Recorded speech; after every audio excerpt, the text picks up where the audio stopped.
I don't know why. I understand that sensationalism stuff can be good for news or good for views, especially in this online, you know, world in which we live. And everybody's got to get crazier and crazier for clicks. And then people's shorter attention spans. And, quite frankly, a lot of laziness and consumption also can contribute to this. This is where you get the same old platitudes over and over again to where everything sounds the same. But I get that. I don't think that men are so desperate. I get that men have been unjustly dinged by second and third wave feminism, but I don't think that men are so desperate that they need the savior service of any kind of douchebag cringe lord who brags about being a male slut and pretends that navel gazing vanity is a substitute for masculinity. And I'm talking about this interview with Andrew Tate. I listened to some of it, but then I had to check out when he started crediting Putin for solving COVID and he started dogging Christianity. That's a problem for me.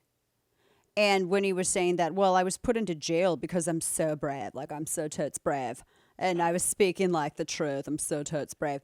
No, it's because, you were accused of, and by the way, this stuff is public. I mean, when you live your life so publicly online and then you get in trouble for some of the stuff that you're doing because you're stupid enough to be so public about it, don't be shocked and then turn around and act like it's because I was brave with my truth. That's not what happened here. I mean, when you're grooming girls, and that's what he's accused of, and creating porn and selling it, that's what he's accused of. That's a problem. I don't know how that's a... I mean, aren't we right now just celebrating a film about human trafficking? Aren't we? Sound of Freedom. Yeah, The Sound of Freedom. I find this incredibly ironic. And I'm not going to sit here and listen to a single childless dude weigh in on the culture of family and impacting culture beyond greasing oneself up for the camera. I just don't care, right? I'm just not, it was this, and Tucker's a friend of mine. And, Tucker will sit down and talk to anyone, but I also don't think that there's anything, I don't think it's worth pretending that this Tate dude is somebody that he's not. You know what he said, where it concerns Christianity? There's a very interesting quote. Actually, there's several quotes. He said first, quote, Islam is the natural instate for anybody who truly believes in God. How can you believe in a God who is mocked? Christianity, LOL. God should be feared. You're either an atheist or a Muslim. One group is degenerate. One group lives true. Make your choice. End quote. So his reasoning is your religion, if it can be mocked, isn't true. Boy, he sounds like a savior for men, doesn't it? Nobody said that. Literally nobody. I also think if you have to constantly tell people that you're a hard ass, that you're not. That's kind of a general rule. If you have to tell people over and over again that you're tough, you're not tough.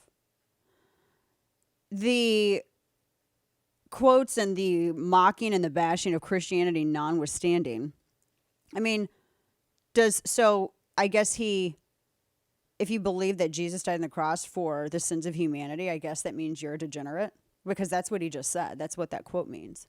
Is that what people believe? If they, think that he's, I'm just curious about this. I think that this guy, and especially because this, and he's converted to Islam. He converted to Islam. And I think that his views, particularly about relationships within the faith, it makes sense because he has said, quote, he said this before, quote, I think you need a wife and you need hoes. He says you need multiple women so they can blank off and do women blank. He says women are the true currency of ballers, end quote. Do you want to know why you ended up with second and third wave feminist witches?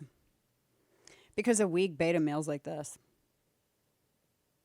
This is beta behavior. This is not alpha behavior. It's straight up beta behavior. So, I mean, that's just quote. I mean, I'm just like quoting him verbatim here. I think this is kind of a joke. I don't understand why, we're talking about celebrating masculinity. I think that if you define this as masculinity, then you are probably part of the problem that doesn't know what masculinity is.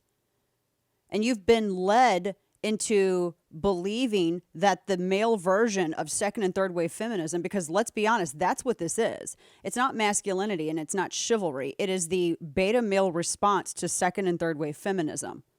But it's just reversed from a dude angle. That's all this is.